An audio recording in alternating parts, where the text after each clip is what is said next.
Inside the door, not only is the control panel for the lift and the air suspension, there's also a dirty great box of electronics.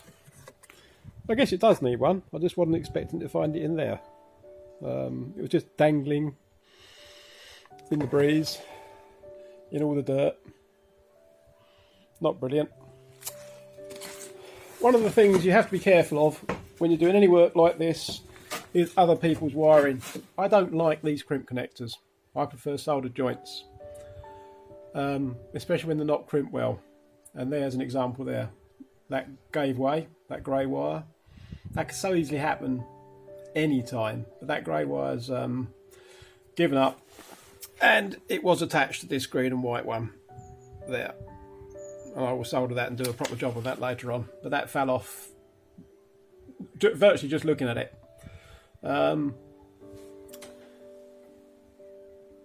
We're now down to hardly any wires at all. There's a few there. In fact, there's 3 there that actually go all the way down the van, under the floor and back to the air compressor. So they are definitely staying.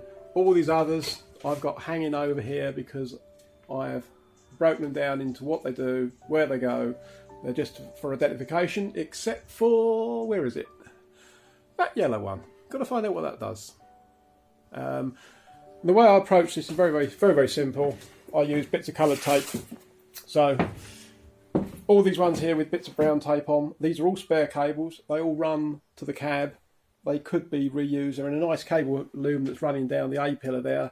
So the best thing to do is just coil those up somewhere, because it means there's some wiring through to the cab, for example. All that lot is all spare. There's a spare cable over there that can be reused. All this lot, these are all redundant cables.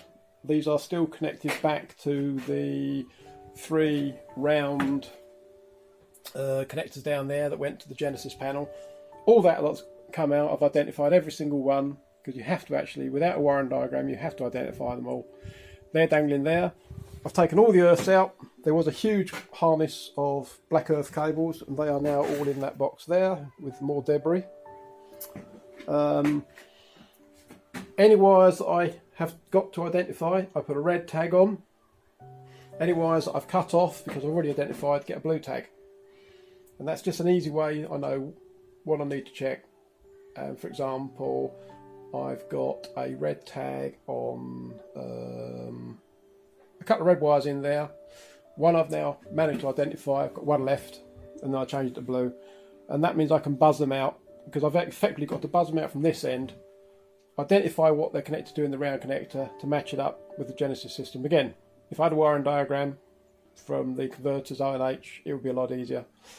So this lot, I'm almost at a point now where the harness there, which went to one side, the carnation relay box, and that harness there that went to the Genisys control panels, there's only, what have I got? Half a dozen wires now to identify, chase through. These all go over the top. So I think at least 2 of them are doing lights in the doors. I have a feeling I've got a feed. I think it's these 2 wires here, the blue one and the red and grey one. I think they're central locking feeds, so they could well be redundant. I've got to trace them back. I don't know what the green one does yet. I need to track the green one down.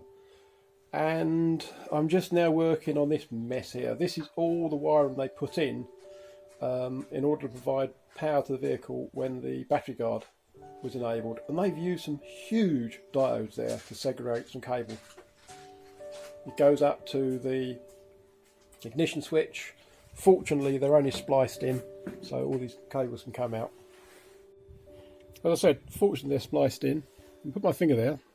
That's a heavy duty diode. There's 3 of them. They go to 3 different parts of the wiring to the ignition switch, but they're all fed by this one single wire here, which went back to Genisys system. All the diodes do is just allow you to take a source of power, this wire here, and split it off into 3 different functions, in this case 3 different functions. Then we've got that fuse circuit there, which is running off another 12 volt feed. He says, wobbling it around. That's fuse circuit there even. another 12 volt feed. This actually goes to the 12 volt supply that goes to the actual battery guard reset switch. Again, all this is coming out. And the main thing I've got to do now is work my way up the various connections. You can see there, they love their black tape. Bit of a mess. Don't know why they did that, because looking at this connector, there's clips there. I think this entire connector comes apart, so they could have just popped the actual spade terminal out and put a bit of heat shrink on there. But as you can see, all they've done is they've just spliced into the existing cables. So nothing complicated with those. Same with this one, just spliced in. They do like their tape. I'm not a great fan. Sorry, not looking where I'm putting the phone. I'm not a great fan of tape. Done properly, it's okay, but a couple of wraps, it's not ideal, especially if the joint's got some sharp edges on it. I prefer heat shrink, and whenever a connector can be dismantled, which I say I'm pretty sure this can, because I can't see a way of extracting the pins, I'd rather see some heat shrink on that. But I'll deal with all that separately. I've got to trace that there back, see where it goes, just in case it wired into anything else. But this is the long part of this sort of work. The analysis, corrective actions. There's another diode there, smaller diode. Just allows voltage to pass one way, not the other way. This is the long part of this sort of work. Identifying what's been done, because you know this is not your standard Peugeot box of wiring. This is what the converters have done, and taking it out. I've got a connector. Where's it gone? There it is. That connector there was plugged in to here. That top white connector. I don't actually know what this box is for. It may be a converter's panel where you can obtain various feeds, but when I can take this entire harness out, I'll go into my workshop and I can budge that out separately. And then down here, what have we got down here? Another one. That there. That very strongly looks to me, following it down into the connector it's in, again just spliced in, and it's into twisted pairs, so I think that's where they've tapped into the CAN bus. Typically CAN bus uses twisted pairs of wires, although normally only one or two, but there's 4 wires there. But I will probably isolate those up here and just cap them off with a bit of heat shrink, just in case I have to make a connection back to them. I'll leave those in situ. And then what else have we got to identify? I'm really getting down to not very many wires now. I've got a bit of wiring that's going into this, excuse me, fingers. Need to break this one down, see what they've done here. I mean, it looks just like goo. But it's probably only 2 wires. That goes to the handbrake and something else, and that's one of the interlocks for the air suspension, so I just need to double check what that is. But it always looks more scary than it really is. Wires always look, you know, I say, that's why I've got them all trailed out and dangled down in groups that I recognise. Very important to keep them straight. As soon as you think it tangled up, you're in trouble. Coil them up, tuck them away in like sets of wires, and then you can work through them. One of the next jobs I've got to do is put a load of earthing in at that end. The good thing about this van is, he says, stepping inside and trying not to tread anything. As I said, the original, all the earth wires, or the vast majority of them, came back and were bolted here, where you can see these rusty marks where they cleaned up the metal. Dozens and dozens and dozens of earth wires, because they effectively earthed everything in the harness. That's a bit of overkill. What we've got in the van is an earth point there, which would be ideal for the bundle of earths that I've got there. You'll see there's about half a dozen wires there. I will earth all those back so that all the spare cables, where there is a black wire, it's earthed back to that bolt there. And that is the actual earth they used for the original blue light bar over there. Ooh, focus. That coil there is for the spacer heater controller, and again there's the plug, and I've just put that out the way because it's so much easier when you're only looking at 3 or 4 wires rather than 50. And then further back along the van there's another earth point just there, that bolt in the centre there. that was for the blue light bar on the back of the van. Probably won't use that because that won't be accessible when there's a ceiling back in this vehicle.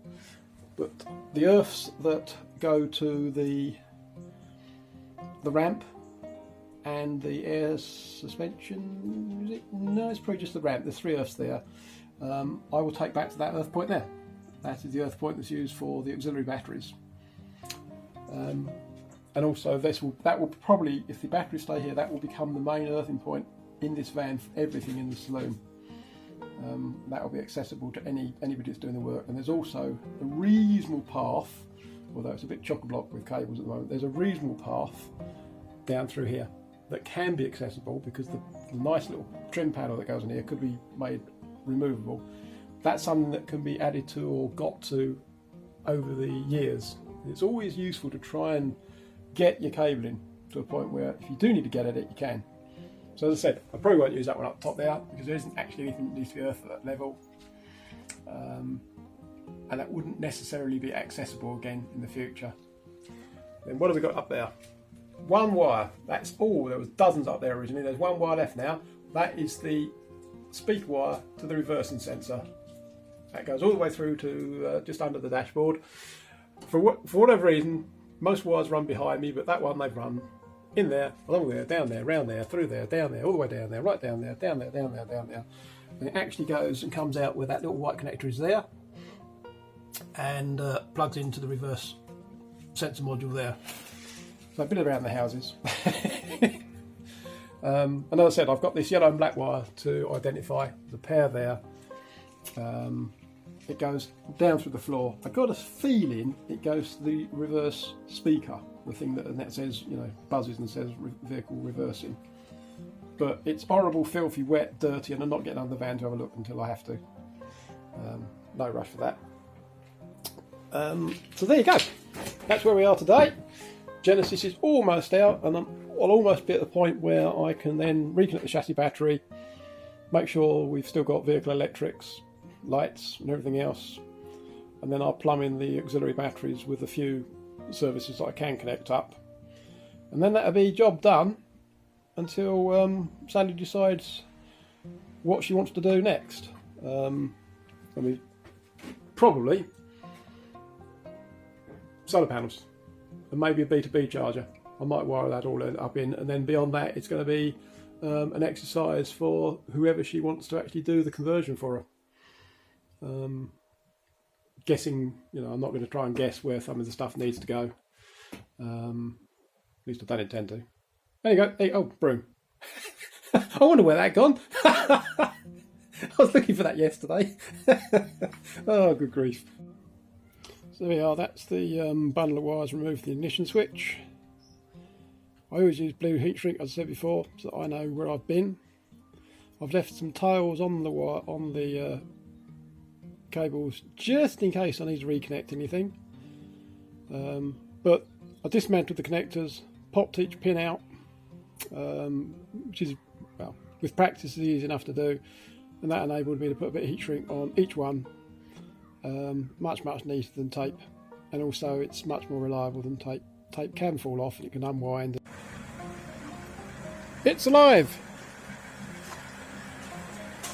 And the suspension works.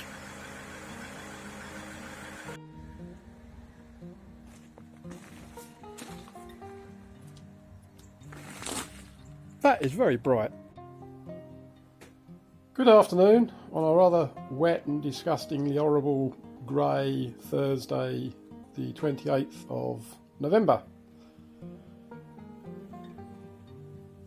The Genisys system is now completely out of this van. Seats are back in because I've had the engine running and been doing some testing on the chassis based electrics just to verify everything's working, and everything is. I've discovered that that black box down there, which I thought was a speed limiter, is probably an RPM limiter. The engine only revs to 2500 RPM. Pretty sure that's the cause of it. May well disconnect it later on, but not something I'm overly bothered to deal with at the moment. The engine's also got an EGR fault which it arrived with. I could actually hear the vacuum EGR solenoid going on and off, on and off, on and off, so there's probably a faulty sensor somewhere. But the vehicle is now running, the air suspension works, goes up and down, operates off the controls. So that's the inside of the van, wiring broken down to virtually nothing. The only wire I ended up having to keep on this side was that one there, which is the actual speaker for the parking sensors. That's the only one out all the cables up there that actually needed to stay. And these, which we know what these are. These are just power feeds to the overhead lockers. But the only one that I ended up with not knowing for sure what it was that one and that stage. And on this side, pretty much the same again. 3 or 4, there's a handful of wires going back to the back of the van for the ramp and the air suspension, and the rest of the cabling is what was originally in the display panel here, and the only thing that's really staying now is the connector there for the central lock-in, and that connector there which goes to the rotary control for the heater. Pretty much everything else is, well, I've taken it all out because it's not going to get reused. The controls and the wiring for the air conditioning unit, everything goes in this multi-plug here, and that's all just sitting up here. Big bird's nest of wire which I need to tidy up. There's the controller there, just put it on the end there, because if she wants to, or if somebody wants to, they can power this air conditioning unit up again. Doesn't mean the controller needs to be anywhere where it originally was. It can be wired anywhere, but my understanding is it's coming out, so I've just put it all up there. I will need to take one of these really thick cables back down its original path, which is down this pillar here, and it needs to run across to the battery, because that will become the cable that connects the auxiliary battery charger, the mains battery charger, to the chassis battery. And seeing as we've got this lovely thick 300 amp rated cable, might as well use it. So one of those, either the blue one or the green one over there, will end up connected to the battery. I mentioned to the owner, this is something to always bear in mind when you're doing anything with these vans. Those cables there, snaking across almost directly under where your heels would normally go when you're driving, they're the air suspension cables. They are protected by the very, very thick floor mats, but that's a silly place to put cabling. Bloody silly place to put it. These floor mats wear terribly badly in these vans. I would have run that somewhere else personally. Unfortunately, there's no slack. I can't even move it, so they have to stay there. And I mentioned that to the owner simply because she probably needs to buy an original mat, because it's thick enough to protect these cables. Right, now that is one box of the wiring that's come out. A lot of that I will be reusing, well, some of that I'll be reusing when I come to do the mains hookup. I shall run a bit of mains cable to some of this conduit. That's one box of wiring. This bin is almost completely full of virtually throwaway wiring. This is all video cables, phono cables, the sort of stuff you can't really use. But that's a bin full. And then this here is what's left of the Genisys harness. I've called it all up just to keep it under control. These are the cables I actually managed to extract almost intact. All the blue tags are wires still in the van that I've identified, or wires that I identified and had to cut off because I was trying to salvage the connectors or whatever. But blue basically means good, I know what it does. Red, need to check. And I have in this harness about 6 wires I want to actually buzz out and check, just out of curiosity. I'm pretty sure, for example, that one's CAN bus, although CAN bus is normally 2 wires. Don't know what the 2 orange wires do. I think the yellow and green are CAN bus, orange ones, not sure what they're for. So they all went to the same place in the van, so I should just check where they go. I've got my odd red wire that I mentioned earlier, which is that one there. I shall buzz that out. I got a feeling, as I said just now, it may be a door switch. It may actually just be a door switch sensor. What else I got? Got a yellow one there. Again, I just want to buzz it back, and I've got them all written down in the notebook, so I know where they came from and what I'm doing. But realistically, I knew pretty much what every other cable here did, and was able just to either cut them off or salvage them intact. But the difficulty with this setup, I say difficulty, it's not really difficult, because they've got this multi-connector here, and my eyesight's not as brilliant as it used to be. I'm struggling to read the numbering on the pins of these. Come off. These connectors are numbered. The pins are numbered. I struggle to see that now without getting a magnifying glass out. So it's easier for me to tag the wire. I will buzz it through all the way into whichever because it's much easier just to pull the plugs out. I'll just buzz it through to direct, and then I know I haven't made a mistake, haven't got it wrong, and I can then work out that that yellow wire there goes to wherever, there or whatever, because the colours change within the connector as well. And then as long as the legend on the Genisys boxes is correct and they actually do what they say they do, then I should have a fairly good indication what the wire was. Either it was an output or it was an input into the ECU. And it is worth mentioning, in my was-bodied ambulance, some of these labels are completely wrong. Don't take it as gospel. It's a fairly good indication. It's down to how good the converter was in managing their paperwork. But I've certainly discovered a couple of mine were wrong. I had, for example, I had bulkhead door feeds on mine, and when you consider my van didn't have a bulkhead door, that clearly did something else. So that's really where we are at the moment. Genisys is all out. Cabling is tagged for identification. I can just tick that off in my book. But literally, I think, although I've tagged a few here that I just want to double check, there is just that one red wire that I actually need to double check what it does. But there you go. There's an exercise in gutting an ambulance of the wiring, with the intention of preserving some of it. Obviously, if the whole lot's coming out and you don't want to keep any of it, there's no need to retain anything at all. Then you literally just chop it all out. But it's not a good idea to do that, because you suddenly think, oh, I could have kept that one, or I could have reused it, or I've now got to wire it back in again. And I've tried to avoid having to rewire anything that I don't need to. So I've left the cabling long, such as over there. You can see, there you can't. Over there, coiled up. That's the light into one of the scene lights.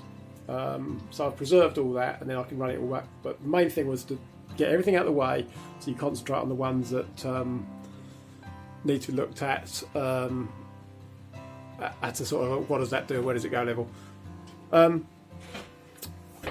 This is useful. It's a bit of strimmer. Very useful for pulling cables through. It's just strimmer, whatever you call it, strimmer stuff. But I had to pull the two wires out of there in order to disconnect a couple of other wires that were all tangled up in the harness. So I shall now be pulling those back through and putting some terminations on all these cables so that the lights can be reconnected. What else we got? Aerial leads coiled up there. Probably get chopped off, but for the time being they're just coiled up. Same up there.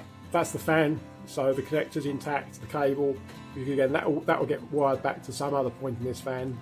So all the stuff that's reusable or will be reused, I've pulled the cables out of the harness right back as far as I get to the Genisys, those rail connectors, and that gives the owner as much spare cable as possible. And with luck, that will make its way all the way back down there, down there, down there, to where the auxiliary batteries are going to go, and a fuse box. I've actually put, for all the cables that went to the front of the van, I've put a new earth bundle up there, and they're using the earth that was originally for the blue lights, and then that connector just above it, that is the connector that went to the blue lights, because again the owner may well put a light bar up there, and I doubt the wiring's any good on the other side of that big lump of black gunge, but at least there is a bit of cable there that potentially could be used. Maybe, as I say, it depends on that. They've probably just chopped it off at the other end. They don't take any prison, these guys, when they get loose with their cutters. But there you go. Looks a bit of a mess at the moment, but once all these are nicely coiled up and tucked out away, it's I'm almost finished as far as stripping the Genisys out. And the next part now is to put in a proper 240 volt main socket in there, and then run a nice bit of Arctic blue to the back of the van for the mains battery charger. And I'm going to temporarily put a consumer unit on that piece of plywood there. It may not stay there for forever, but I need to do something to make the electrical installation safe in here, and that's a logical place to put it for the time being, whilst making use of this dirty great big hole that originally had the auto eject plug in. If that hole wasn't there, I would probably have suggested putting the mains hook up in the back of the van there, and it may even be that at a later date that's what happened, but right now I'm going to make use of that hole, because it can have to be patched either way, so we might as well make use of it for the time being. And also ended up having to fix yet again, I think I mentioned on a previous video, Having sorted out this part of the sliding door switch, I then discovered that the other side was also knackered. There's a little tiny like mushroom in the other side of the switch with a rubber bung sort of thing behind it and a spring that takes a bit of the shock out when it's closing this. It had completely been pushed in too far into the back of the switch, and it wasn't coming out far enough to push this in and out. Once I dealt with that, magically now all the central locking works properly, which is good. But the other thing I mentioned was this in the previous video. They've chopped this piece of metal out here, but having looked now at some online videos of these vans, the piece of metal that was here I think protruded out slightly to match that. Very similar to that one. You can actually see it protruding out, and that was originally there in case somebody ordered a second sliding door, and they've obviously chopped that away so they can get the plastic flush with it. So that's the mystery of why that piece of metal was chopped away. Found it. These little things, they just I like these little challenges, but it was tucked away. There was a spare cable up there and I thought, where's that going? And they actually hidden it away back there. So there's the courtesy light, and if I reach down here whilst not wobbling too much to the camera, hold that in, then after a short delay, come on, go out. Reasonable delay, 20 seconds maybe. There it goes, bingo. So that's the mystery of the door switch. Back on again, just let go of the button. That's the mystery of the door switch. Completely solved now. There's the cabling, and originally they dismantled the whole switch in the side of the van because the striker in the actual door itself wasn't turning the switch off properly and it was all damaged. And I guess they did that so that the central locking would work. But there you go, that's the wiring. I've just nicked the light that was originally in the cab, and I'm now going to go and check the same cable up there. I'm guessing that only operates when the back doors are open. But I'm happy now. Bit of a mystery. Wanted to fathom out what was going on.